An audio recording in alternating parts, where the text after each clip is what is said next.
പരീക്ഷാ ചോദ്യപേപ്പർ ചോർച്ചാ വിവാദത്തിൽ MS സൊല്യൂഷൻ CEO മുൻകൂർ ജാമ്യാപേക്ഷ നൽകി. കോഴിക്കോട് ജില്ലാ സെഷൻസ് കോടതിയിലാണ് മുഹമ്മദ് ഷുഹൈബ് ജാമ്യാപേക്ഷ നൽകിയത്.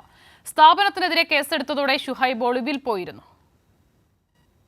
അന്വേഷണം പുരോഗമിക്കുന്നതിനിടെയാണ് MS Solution CEO Muhammad Shuhaib മുൻകൂർ ജാമ്യാപേക്ഷ നൽകിയത്. സ്ഥാപനത്തിനെതിരെ കേസെടുത്തതിനെ തുടർന്ന് ഒളിവിലാണ് ഷുഹൈബ് എന്ന് അന്വേഷണ സംഘം അറിയിച്ചു. ചോദ്യപേപ്പർ ചോർച്ചയിൽ പങ്കില്ലെന്നാണ് ഷുഹൈബിൻ്റെ വാദം.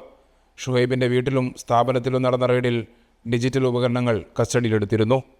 ലാപ്ടോപ്പ്, ഹാർഡ് ഡിസ്ക് അടക്കമുള്ളവയുടെ പരിശോധന പുരോഗമിക്കുന്നു. മൊബൈൽ ഫോൺ, ബാങ്ക് അക്കൗണ്ട് വിവരങ്ങളും ശേഖരിക്കുന്നുണ്ട്. ആരോപണത്തെ തുടർന്ന് ഡിലീറ്റ് ചെയ്ത വീഡിയോകൾ തിരിച്ചെടുക്കാൻ സൈബർ സെല്ലും നടപടി തുടങ്ങി. സ്ഥാപനവുമായി സഹകരിച്ച അധ്യാപകരെ കേന്ദ്രീകരിച്ചും അന്വേഷണം പുരോഗമിക്കുന്നു. തട്ടിപ്പ്, വിശ്വാസവഞ്ചന തുടങ്ങിയ കുറ്റങ്ങൾ ചുമത്തിയാണ് കേസ്. വിദ്യാഭ്യാസ വകുപ്പ് ജീവനക്കാരും അന്വേഷണ പരിധിയിലുണ്ട്.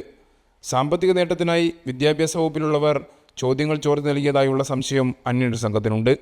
മറ്റ് ഓൺലൈൻ സ്ഥാപനങ്ങൾക്കെതിരെ ഷുഹൈബ് ഉന്നയിച്ച ആരോപണങ്ങളും ക്രൈംബ്രാഞ്ച് പരിശോധിക്കുന്നു. കൈരളി ന്യൂസ്, കോഴിക്കോട്.